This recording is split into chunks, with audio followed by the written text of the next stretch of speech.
Ratusan cagar budaya yang hingga saat ini masih terbengkalai di hutan maupun area persawahan. Belum ada tindakan nyata dari pemerintah daerah. Penyebab terbengkalainya cagar budaya karena anggaran untuk merawat, meregistrasi, maupun mengeksekusi benda-benda tersebut sangat minim.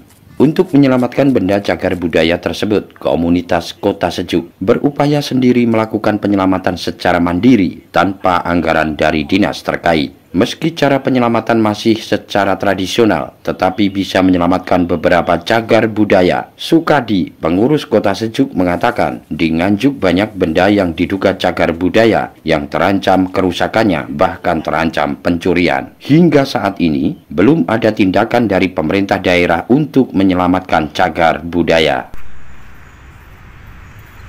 Saya mengambil dari Undang-Undang tentang Cagar Budaya ya, nomor 11 tahun 2010 itu bahwa cagar budaya meskipun masih berupa ODCB atau objek diduga cagar budaya itu menjadi tanggung jawab pemerintah. Pengertian pemerintah adalah pemerintah pusat, pemerintah provinsi, pemerintah kabupaten kota.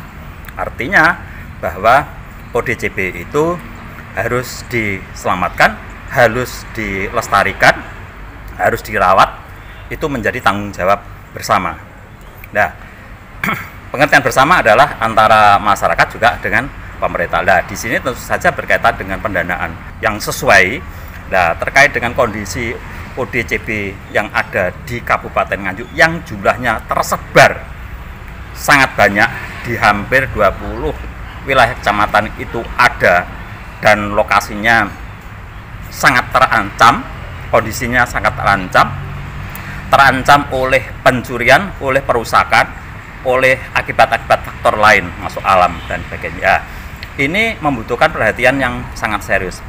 Pengertiannya begini, ODCB itu tidak hanya sebenarnya tidak hanya menjadi tanggung jawab pemerintah ya, tapi juga menjadi tanggung jawab masyarakat secara keseluruhan. Dan untung di Kabupaten Nganjuk itu banyak adanya komunitas-komunitas atau personal-personal yang peduli adanya ODCB, sehingga mereka ikut merawat secara sukarela meskipun tidak ada pendanaan.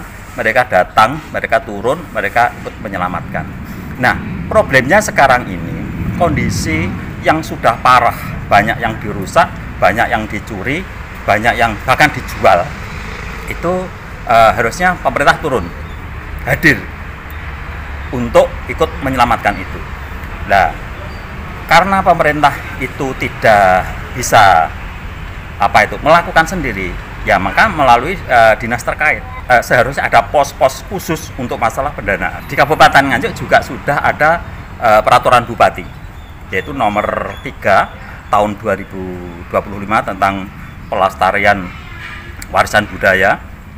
Itu pada bab 7 pasal 114 dan 115 itu juga menyinggung masalah pendanaan. Berarti Kabupaten Nganjuk wajib mengeluarkan dana untuk pelestarian cagar budaya yang ada di Kabupaten Nganjuk. Karena apa?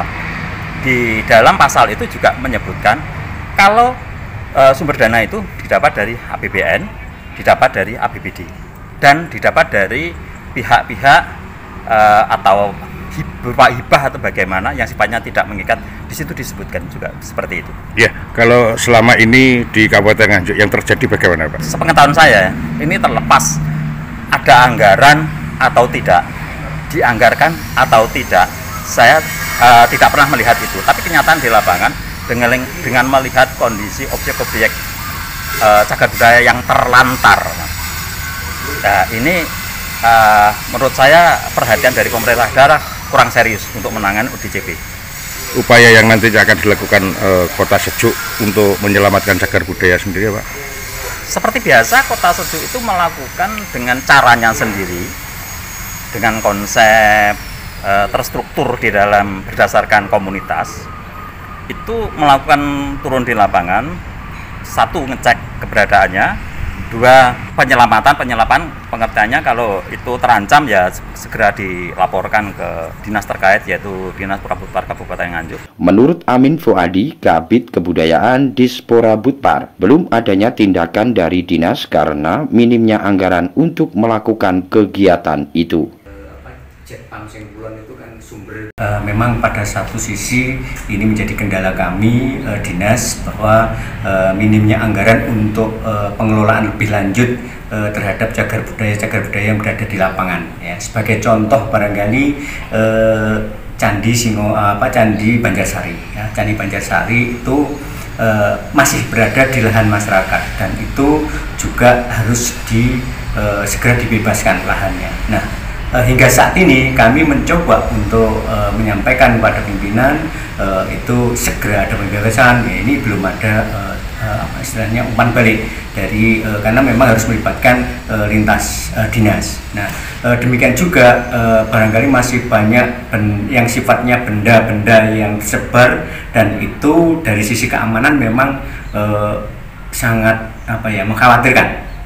Nah, ini tentu juga harus ada upaya penyelamatan dan kami kebetulan memang untuk mengcover itu, karena untuk menyelamatkan itu kan butuh sarananya banyak ya, peralatan, kemudian angkutan, ya, tenaga. Nah, ini kami belum terakomodir untuk hal-hal yang demikian. Tentu ini menjadi tantangan ya, karena memang boleh dikatakan kaitannya dengan penganggaran untuk cagar budaya itu untuk daerah memang masih minim ya. Memang dibutuhkan kesadaran semua pihak ini untuk penganggaran cagar budaya di Nganjuk, karena sesuai dengan Undang-Undang Cagar Budaya memang itu menjadi wewenang dan tanggung jawabnya daerah. Dari Nganjuk, Haryadi Suwandito, Garda TV.